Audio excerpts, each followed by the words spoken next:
What's up, everybody? Combat 86 Radio Show. I'm Batjack JW. Thanks for tuning in. We're talking about grips again. I got picked up some IBC root beer from the store. Love it. Okay, so grips. I was talking about earlier on the previous video about how much should I charge and everything. And a lot of you chimed in. Truly appreciate that, and seemed to be kind of, you know, it was nice to see where you guys stood, you know, about prices and everything like that. And I know generally $75 is usually the price for a lot of these other companies, you know. And I'm not putting them down. They're just, I mean, that's just what it costs. And I know for me, that's kind of what held me back a little bit. Was I kind of went, you know, I bought a couple pair for, you know, $75 each plus shipping and handling. I think it comes out to like $85 or something like that. And I kind of just said, okay, well, you know. But what I really started to get involved with was when I was told from a certain company that was talking about the aging, how much more yellow can it get, how much, you know, all that kind of stuff. So anyway, where do we start? We start with John Wayne's yellow grips, which I have the originals that came off of my gun. Sorry for all the background noise. We got the fan going and everything. It's kind of a muggy, humid evening here, and that's the drawback of living on the island. The humidity gets you. It's not like a dry heat where there's, you know, just, but yeah, you start to get sticky and sweaty and anyway, so here are the original grips that came off of my rooster shooter. I give you a nice close-up again, look at these. I know you've seen them plenty on the channel. So there, yeah. Okay, so they've done a pretty good job. You know, that's the one thing that I had to remember, and while watching John Wayne, my favorite guy on the silver screen, right? Especially when you pick up his movies in Blu-ray. Here's True Grit in the Blu-ray with this Steelbook edition too, and you really get to see. That was one of the things I liked about getting the Blu-ray stuff.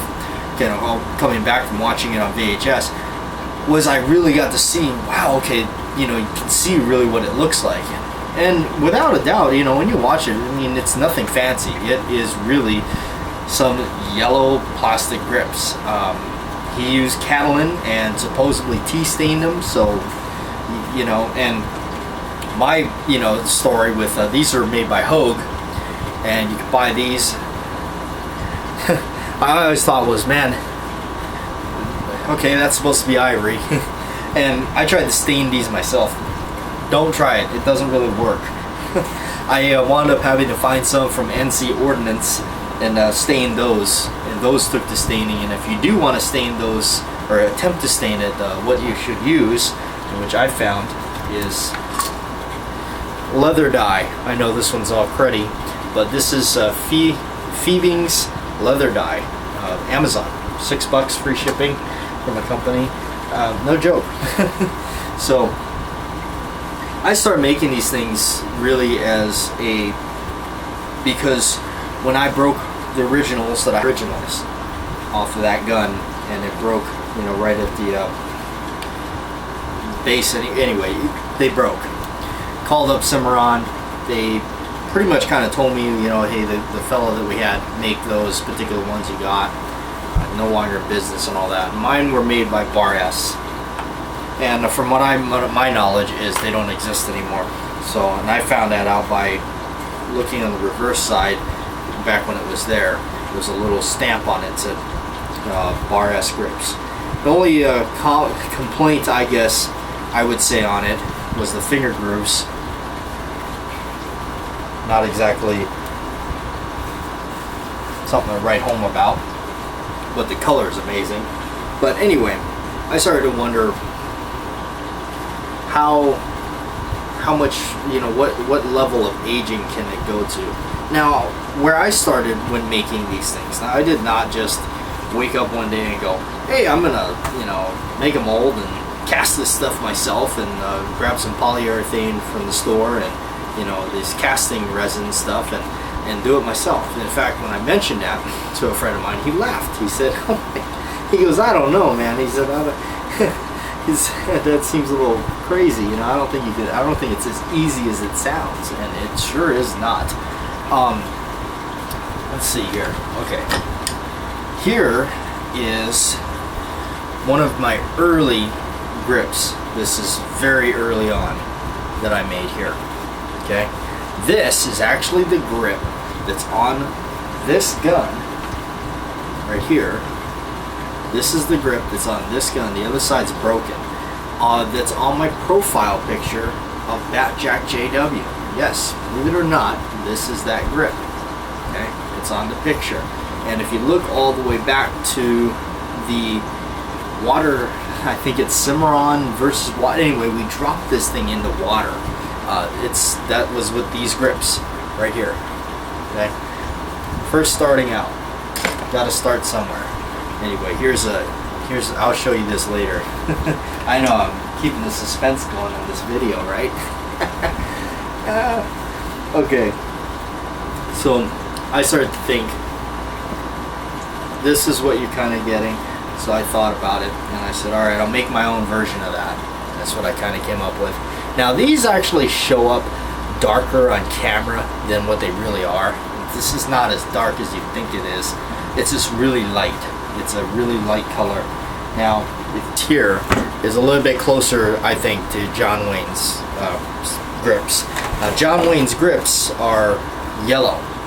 They're pretty yellow, no doubt. So I decided, all right, so if this, you know, this is kind of a yellow look, you know, with the, of course I put the finger grooves on there on that side for my left hand.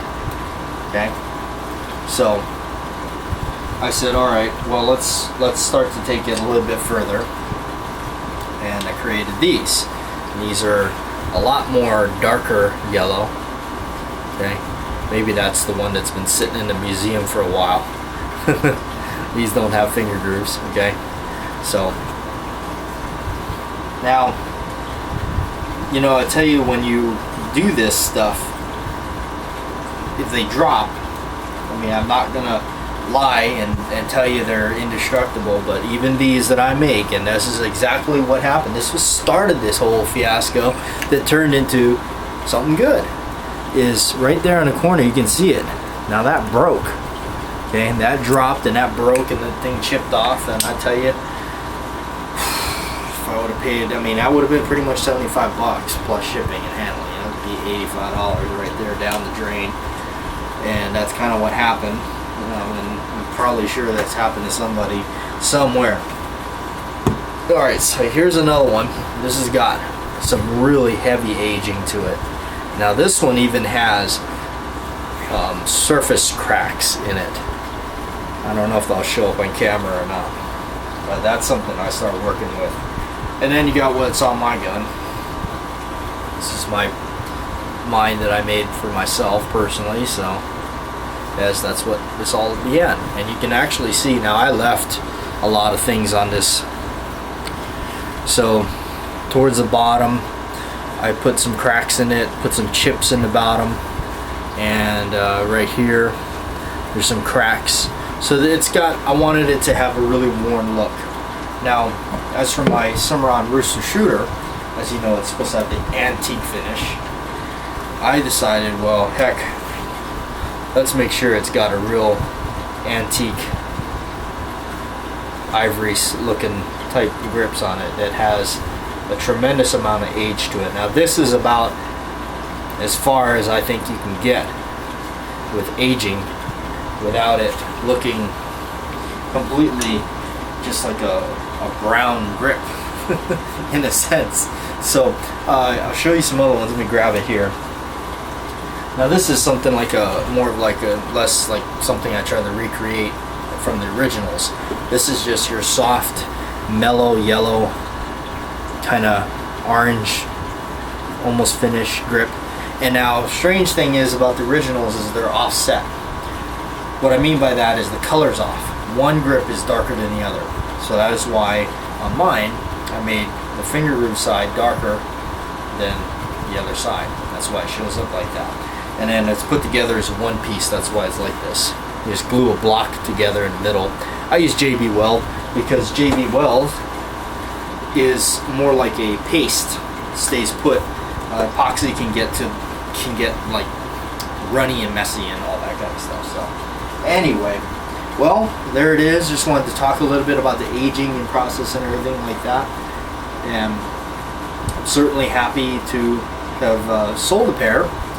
That's awesome. Right here on the channel, sold a pair. And him and I kind of agreed on a good price, and it's 50 bucks. And so if you want a pair, let me know. Send me a PM. This channel here I may not get you all the time because I'm a little behind on this channel. But you can definitely reach me on the main channel, BatJackJW. So check that out. And let me know if you do want. I'm not trying to make $1 million bucks, obviously, by no means.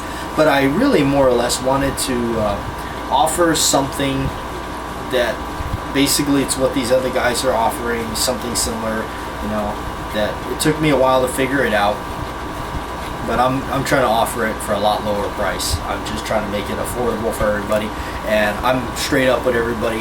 It's not something where I go, well, shipping's gonna cost you $25 and you're gonna go, well, how is that possible? No, shipping out here, I'm gonna put it in a small 3-day priority mail box, whatever, the small one. It's $6.90 or 80 cents or something. Basically, I round that off to $7. And, you know, 50 bucks for the grips, so $57. Anyway, I think that's what we came up with, and I think that's a good, nice number to stick with. So, and a lot of the people in the last video about how much chimed in and talked about that. So, really appreciate that. Appreciate your time. Combat 86 Radio Show. I'm BatJackJW.